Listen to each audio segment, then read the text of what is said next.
Hello and welcome, and today I am going to address some of the claims made inside the Third Reich about how Albert Speer turned around the German armaments industry during the Second World War. Indeed, there's an article in The Guardian, I think it dates 1999, if memory serves correctly, suggesting that the war would have ended in 1943 had it not been for Albert Speer and his production miracle. I'm going to argue now that Albert Speer was in no way responsible for any production miracle.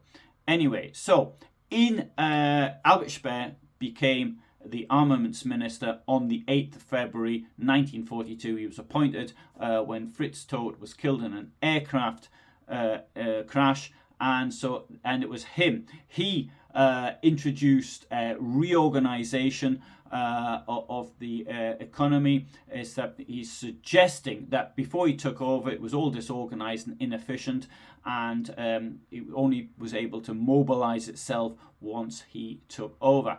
I think that this is absolutely not true at all. It is true is that prior to the invasion of the Soviet Union, that there was a lot of disorganization, in as much as you have lots of companies all sort of competing with each other, producing individual parts and products. However, by the beginning of December 1941, you had defeat in the Soviet Union, the collapse of any assumptions that Blitzkrieg was going to work, and the sort of a move towards total war economy. And this was driven by Fritz Todt, and it was driven by objective constraints rather than administrative innovation. Now, Speer thinks, or suggests, or says even, that Todt was a talented engineer. He was really good at building the motorways, but as an administrator, he was completely ineffective. He was more interested in his construction projects rather than systematic reform. So Todt appears as a transitional figure to a certain extent, and it was his death that removed an obstacle to the change that was necessary to move Nazi Germany towards a war economy.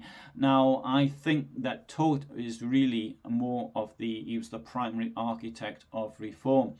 And above all, there's one thing which Speer touches this, but it's the idea of fixed price contracts. He also developed the committee system, which is usually associated with Albert Speer, and he pursued the centralization of authority within the armaments industry.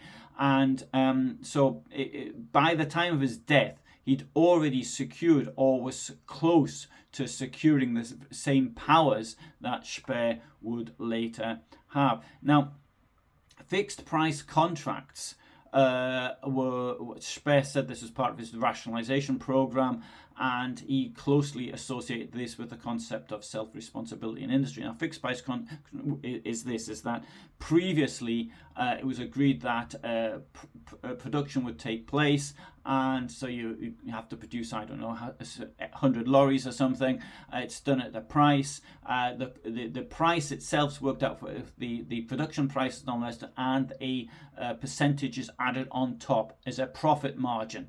So you've got 100x as the price of the lorries which have been ordered. You would be allowed to say between 3 and 6% as a margin, and that was profit for the owners or the shareholders of the company. Therefore, when this happened, because it's the government which is paying for things, therefore the price would be automatically inflated. The costs, if the costs were inflated, then that would allow the company owners not only have a bigger percentage, but also to help themselves to some of that cost which had been put in there.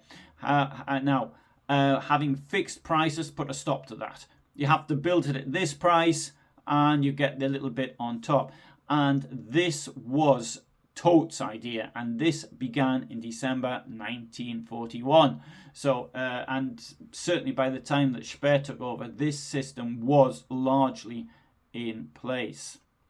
Another thing, okay, is the self-responsibility system. So Speer emphasizes strongly that committee system. It was a cornerstone of his policy. It's been seen in many documentaries as part of his administrative genius and part of his rationalization drive.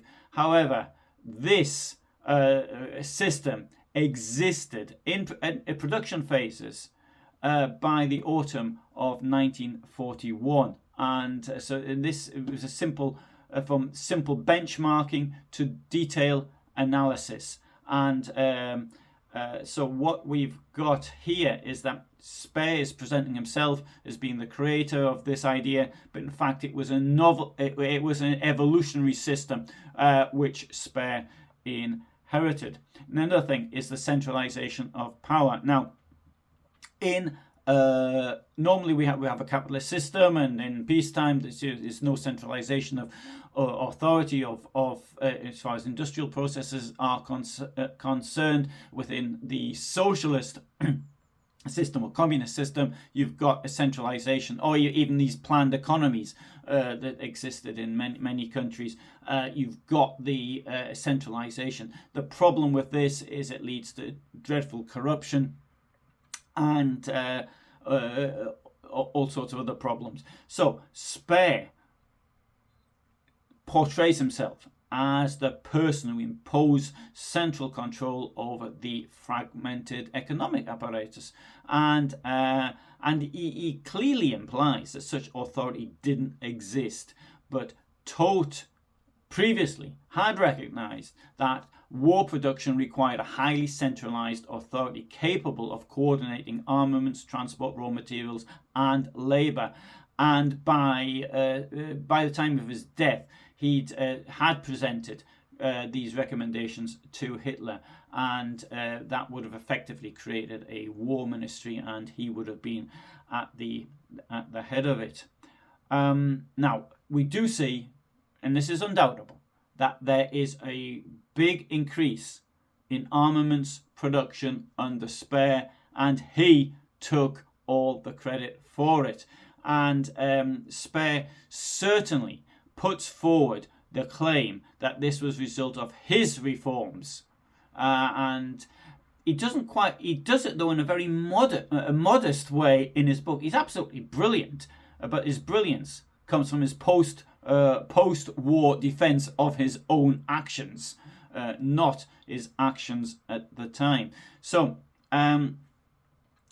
Speer thinks that this is because of him, but the reality is that the changes that were made from 1941 onwards were the result of it. So it took time for this to come through the system. So therefore, by, say, mid-1942, we're seeing massive increases, but this is due to the changes that had already happened in 1941.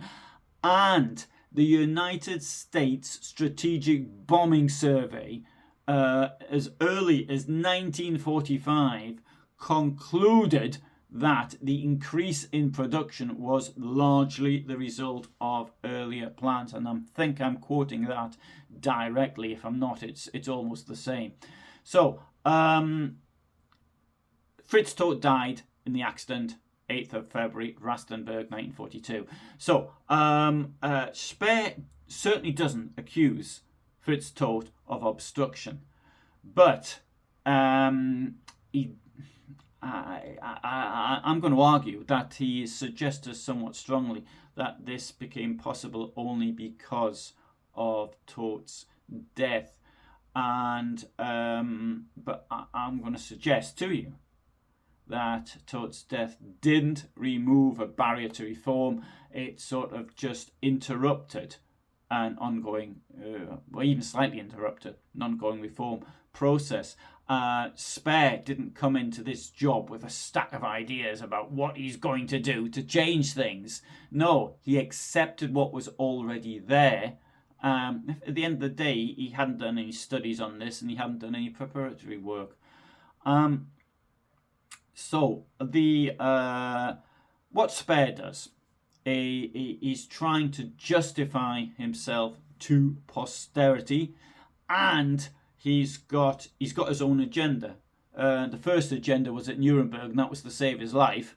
And later, it was he reinvented himself as a pundit on the Third Reich. In fact, he's the most successful pundit of all. He was the most successful pundit of all on the Third Reich. But if we go to original documentation, which is something I'm always going on about, go to the original documentation and see there. And I think you'll find that this is actually borne out. And in fact, I mean, what I'm saying to you now isn't even, it's not even original. It's this has been things which have been discussed, but maybe not so widely since the 60s. So I would suggest you this, that Speer's Miracle is best understood as a sudden as a sudden administrative revolution, but as the culmination of reforms initiated by Fritz Todt under conditions that made a prolonged war look unavoidable. If anything, it's Todt's genius, if that's the right way, of realizing that the war was going to go on for a long time.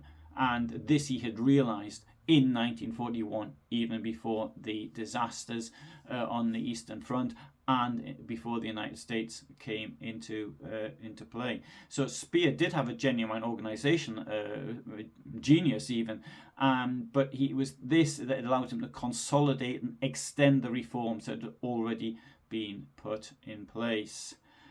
So therefore, good. Got some of my opinions, but sorry, they're just mine. I'm not being particularly original in this. And so thanks very much for listening. I upload every day at 2000 hours my time, Central European time, because I live in Poland and in Germany. Now I have a problem at the moment, and there's a huge amount of AI slop on and my videos, which are based on research, are getting buried by this AI slop. And what you can do, you could do something to help me, and that's just to make a comment below. All you have to write is hello or hi even. And if you are feeling particularly literary, you could say hello from wherever you may be, and then also to respond to other people who've put hi or hello or something like that, just to create a longer dialogue. Please do put in any opinions you've got. Bear in mind you might have more ideas to add to this. Put them down below. This problems for me with YouTube really are this AI stuff. It can't be.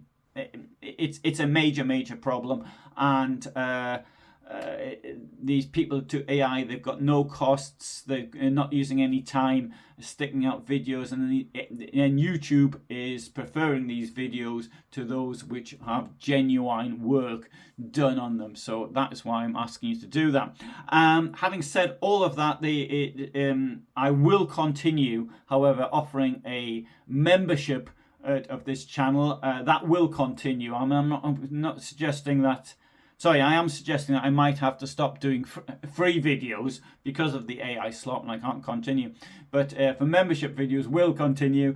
Membership costs £5 a month, or €6 or $6. It gives you access to currently over 800 original videos, such as this one. But for the moment, from me, thanks for watching. I'm going to do a longer one on this very subject as well, on the death of Fritz Todt and Albert Speer. I've got the notes in front of me indeed. Bye for now.